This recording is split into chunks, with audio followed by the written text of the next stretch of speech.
Get well messages have been pouring in for former South African President Nelson Mandela since he was admitted to a Pretoria hospital almost 2 weeks ago. For millions across the globe and across generations, Nelson Mandela, the anti-apartheid hero, remains an inspiration and a legend. But just how has Mandela been able to inspire and influence the lives of so many people? Today, we bring you the Get Well messages and also try to put this into perspective. In studio with me is Professor Israel Kodiaga, the Director, African Center for International Studies. Welcome to Talk Africa today. And also joining us from Johannesburg is Dr. Alfredo Hengari, a researcher with the South African Institute of International Affairs. But first, let's take a look at the ongoing preparations for Nelson Mandela Day. During his 90th birthday celebrations in 2008, Nelson Mandela told the world, "It is time for new hands to lift the burdens. It is in your hands now." It's a simple message, say the Nelson Mandela Center of Memory and the United Nations. Nelson Mandela devoted 67 years of his life to fighting for social justice and human rights. And the Mandela Day campaign calls on people around the world to devote 67 minutes of their time to give back. The Nelson Mandela Museum in Qunu, Madiba's boyhood village, says it will mark International Mandela Day this year by reaching out to members of this rural community who need help with simple acts of charity, such as fixing up their homes or community buildings. We want to educate, the community about Nelson Mandela's values, and we want to encourage them to be participants, not just recipients. Hence, we are dedicated this month and will be working with learners and various communities together as a team. Messages of support for Nelson Mandela Day have come from all over the world, including this one from Madiba's close friend, former American President Bill Clinton. I think we all have the capacity to follow his example, to be catalysts for good, to change the world around us for the better. Change often begins with small actions, an awareness of the responsibility each of us has to improve our communities and the world. In doing so, we can inspire more and more people to live as Mandela has. Like the rest of South Africa and the world, people here in Qunu agree that 67 minutes is a small price to pay for a man so loved around the world. We want to always remember Nelson Mandela based on his values, selflessness and respect for people, his humbleness. Respect for people, irrespective of their color, irrespective of their background. Nelson Mandela loves and respects people. They say they're committed to carrying on Nelson Mandela's legacy by practicing daily Mandela deeds to make every day a Mandela Day. Renee Dalcom, CCTV, Qunu. Well, world and African leaders have joined in sending get well messages to Nelson Mandela.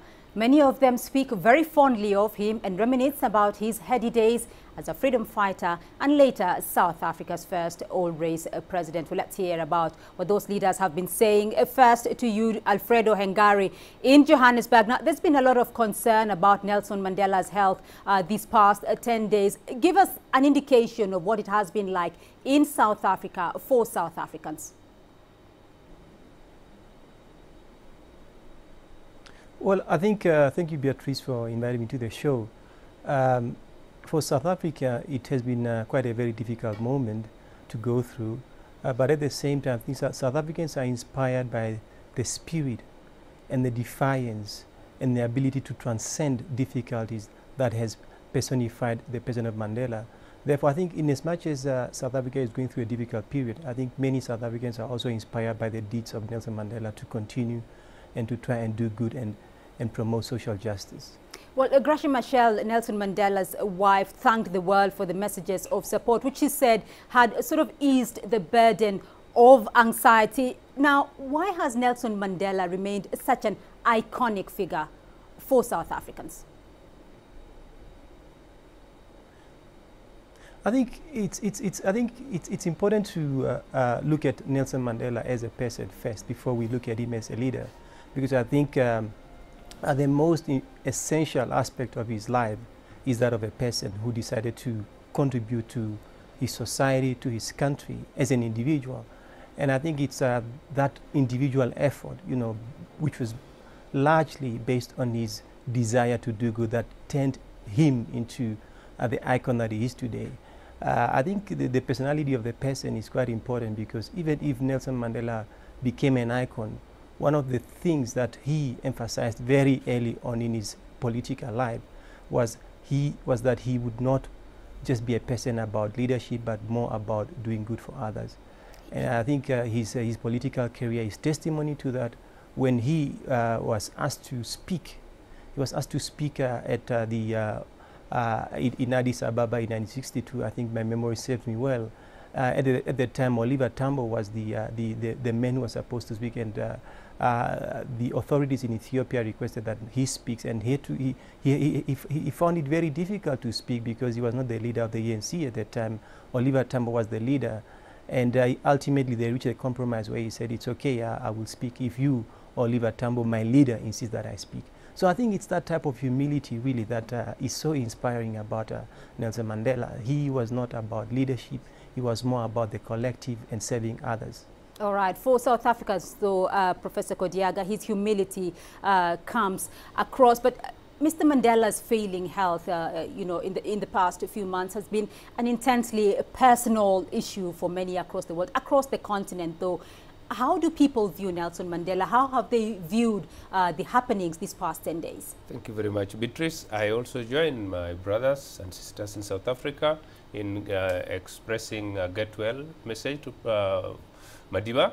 But I want to say the story of Mandela is a very interesting story, and it's a story about courage. It's a story about charisma.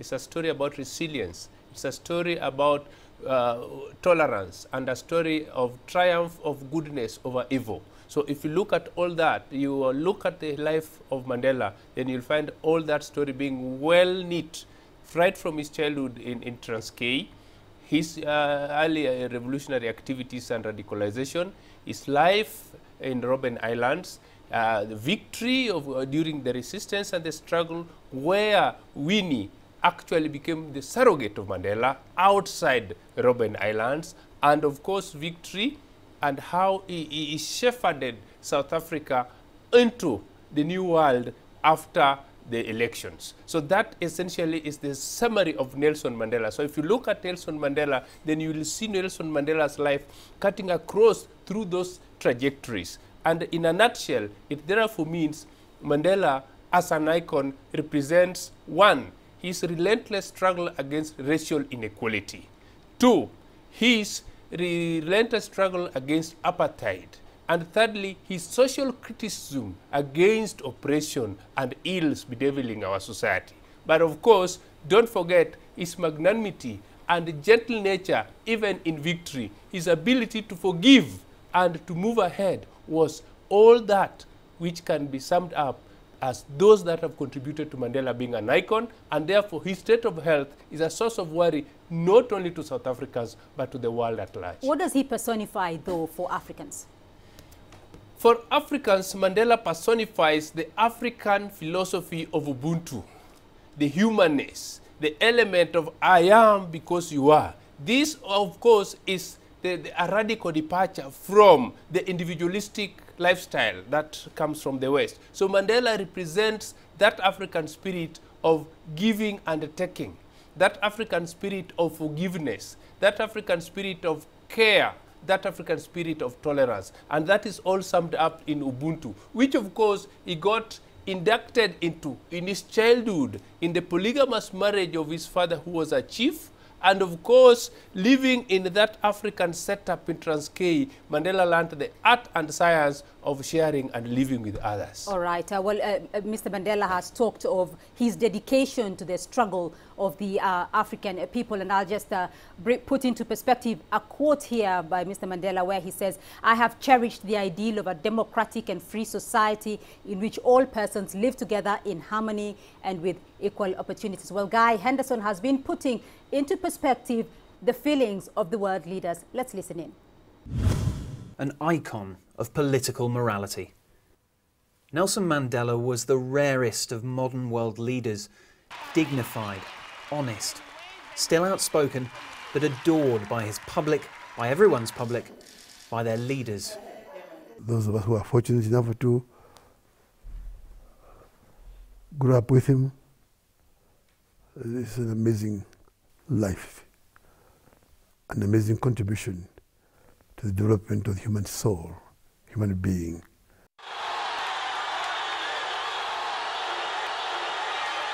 The ability of him to give an ear to almost everybody was something that, I mean, many of our leaders don't do that. Mandela himself, I mean, he wanted freedom with all, I mean, friendship with everybody. But not without controversy. Mandela's enormous sense of loyalty for those who helped the resistance movement, sometimes out of sync. A global celebrity too, Mandela would mix with the stars, aware of the powerful symbol he had become and the importance of what it represented. He can see through you, but not judging, but he can see, you know, it's you know, like kind of like Santa Claus.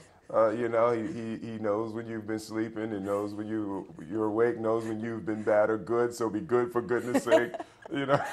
That's powerful. But yeah, you know, that type of element, but it just truly just makes you want to be better. Today, Nelson Mandela's statue stands here in London's Parliament Square, next to the likes of Winston Churchill and Abraham Lincoln.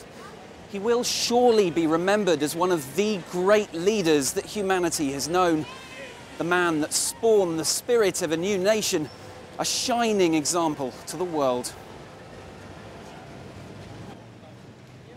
Whites are fellow South Africans, and we want them to feel safe, and that we appreciate the contribution they have made towards the development of this country.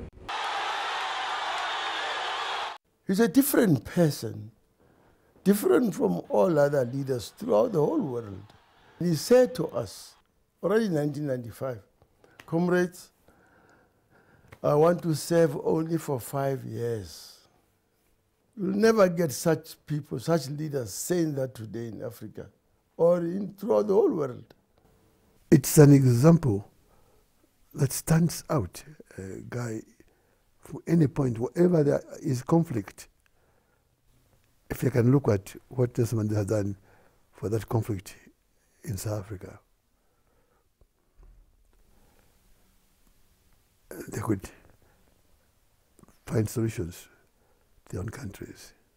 I've come across so many cases in other conflict areas where people would say, but we don't have a Mandela. And my answer every time would have been the same, but explore the Mandela virtues in yourself and put that to good use. Indeed, he has been described as one of humanity's greatest leaders. Alfredo, in Johannesburg now, some South Africans described it this week that, I quote, we no longer have an icon on this level, not only in South Africa, but also in the world. Do you agree? Well, Beatrice, before I get to your answer, let me differ slightly with my colleague who earlier mentioned that Nelson Mandela personifies certain African values, because I don't think that's how Nelson Mandela would like to be seen.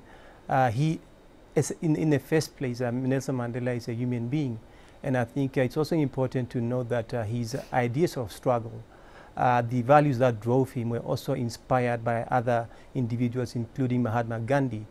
So therefore, I think Mandela's spirit, Mandela's idea of the person is universal. It's not confined to geography.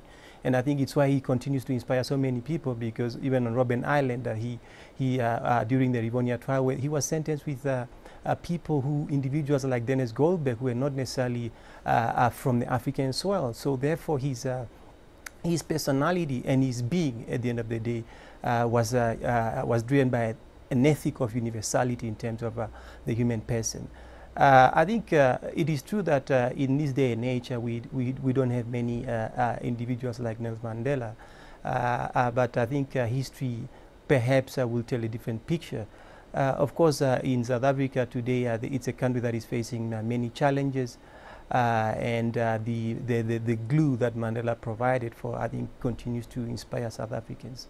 All right. That idea, though, that he sought reconciliation before apartheid, you know, after the end of apartheid, has that reconciliation he sought for been fulfilled?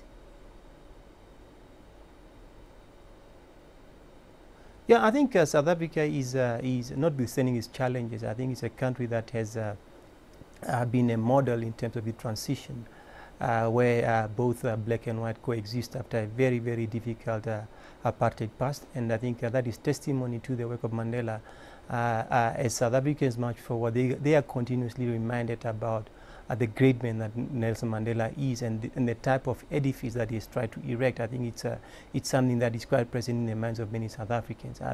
If I have to mention that it is also one of the special countries where you have a cabinet that consists of different races, where every leader feels legitimate enough to speak on behalf of South Africans. So I think it's a special country in that sense, and it's also a transition that I must mention has been work in progress, but I'm confident about South Africa's future. All right.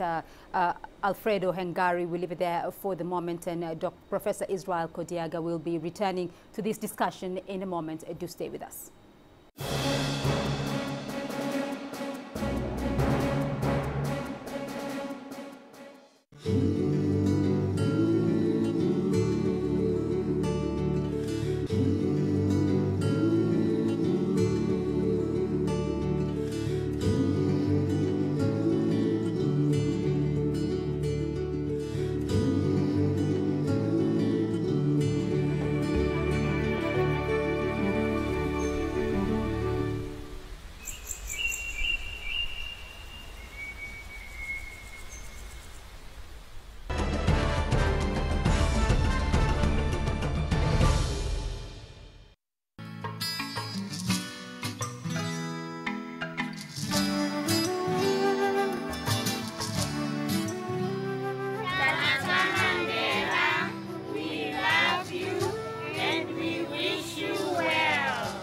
We came here and we really came just to bring honor and blessings to Tata Madiba.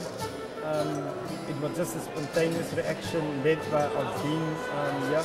And we just want to say we wish Tata Madiba well. We said, no, let us come and pray for him. Yes, so we believe that even we are standing here outside, but God hears our prayer. All miracles will happen to him, even if he's in the hospital. So we believe and we trust God that it's going to happen.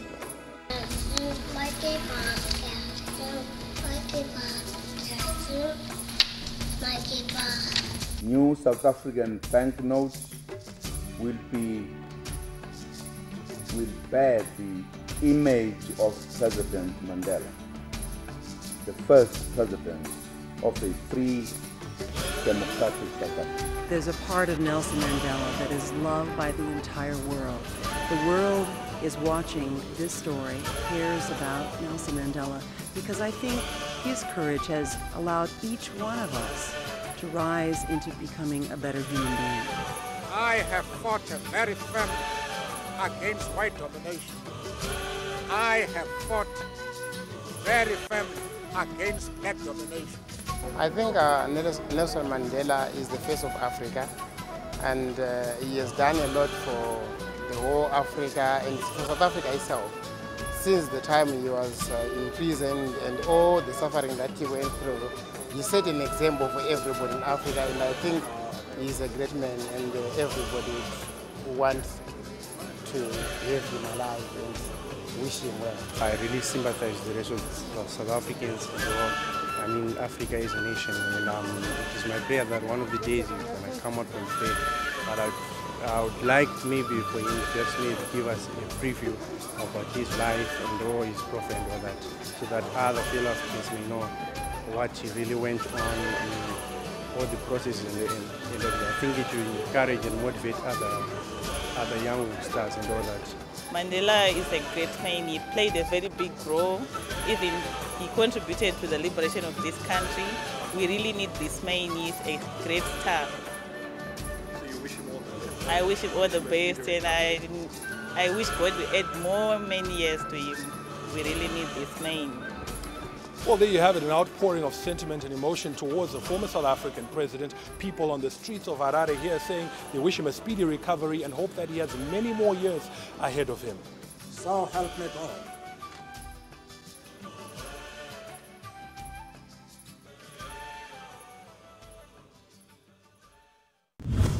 Indeed, for millions across the globe and across generations, Nelson Mandela, the anti-apartheid hero, remains an inspiration and a legend. But just how has Mandela been able to inspire and influence the lives of so many people? Alfredo, to you in Johannesburg, he's been adored by everyone's public. He has wanted friendship with everybody. Has he achieved that friendship?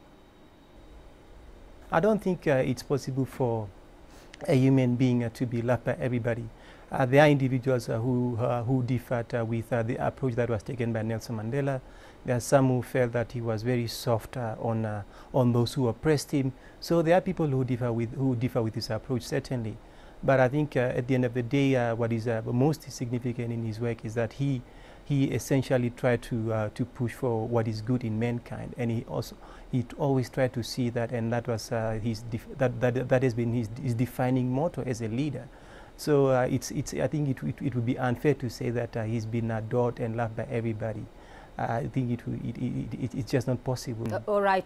Professor Do, can you explore some of the virtues that have made him what some have termed a rare world leader? Thank you. It's these virtues that actually make Mandela an icon. And I did say at the opening of the program that Mandela has shown some virtues which are very, very rare. And the first amongst them is courage. That he could challenge apartheid at the time that he joined the ANC in 1948, and going through the struggle, organizing meetings and risking his life. That to me was a very, very great courage. And that is why he earned the title the Black Pimpernel. 2, the second virtue of Mandela stands out in his ability to be collegiate in his approach to whatever struggle or whatever thing he commits himself to. If you look at his responsibilities and role within the ANC throughout during the struggle up to the Rivonia trial, you will notice very well that Mandela was more for the collegiate approach to things as opposed to seeking credit as a person. And that is very, very rare for most of us. The third virtue, of course, that element of resilience. You do know that in 1973, he was even offered a conditional release if he would go to Transkei, but he rejected. And there were overtures by the apartheid regime trying to switch-talk him to tone down his revolutionary stance when he was in Robben Islands so that he could exchange it for freedom, and he did not. And he remained true to his famous speech, which he made in 1964 during the trial, the famous Rivonia trial, where he said he's committed to the ideal of, he does not support white or black domination, but he is committed to that ideal, I'm paraphrasing, which is taking cognizance of all the South Africans. And he said this is an ideal for which he is committed to live and achieve, and if need be, to die for. And you realize that speech is what actually earned them the life sentence. All right. And he has lived with that ideal coming out of prison. You see, even while still in prison, he could meet with Botha, and out of prison, he invites the prosecutor who actually had demanded that Mandela be sentenced to death, Dr. Yukata, and he had a meal with him, and this was a VIP. He flies to go and share with Mrs. Vaud, the widow Vaud, the high priest of apartheid. So you can see in Mandela, there's a lot of tolerance, there's forgiveness, which has been rare for most of us. Very many of us would not have shared the table with the people who have persecuted us the way Mandela has done. All right. Africa and world powers like China have also been weighing in on their get well messages for Nelson Mandela. Let's listen in on some of them. We are all praying for him really to recuperate quickly. We need him to be with us. And I'm sure all the messages that have been pouring in to wish him quick, speedy recovery. They are highly welcomed. But that also indicates the love of our people to him. And we certainly join everyone to say he should recover quickly. And I'm sure, knowing him as I do, he's a good fighter, he will be with us very soon. Well, like all South Africans and many other people all over the world, we would like to express our best wishes for Tata Mandela. Our thoughts and prayers are with him, and we wish him a very speedy recovery, and we are wishing the family strength. Mandela was recently admitted to hospital again for a recurring lung infection. This has caused great concern among the South African people as well as the international community. China's ambassador to South Africa has expressed his well wishes to the presidency, Mandela himself, and Mandela's family through the South African government. We sincerely hope Mandela will overcome his illness and recover as quickly as possible. Well, the world is watching this story. Alfredo, in Johannesburg, for journalists, though, it's been a difficult story to get right. What's been your reaction, very briefly, to the global media attention to this developing story?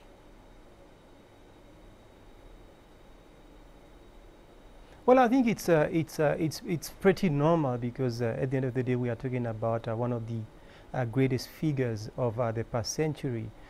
So the media attention that surrounds his health is quite normal. Mandela does not belong to South Africa. He does not belong to the ANC. He belongs to the rest, to all humanity, therefore.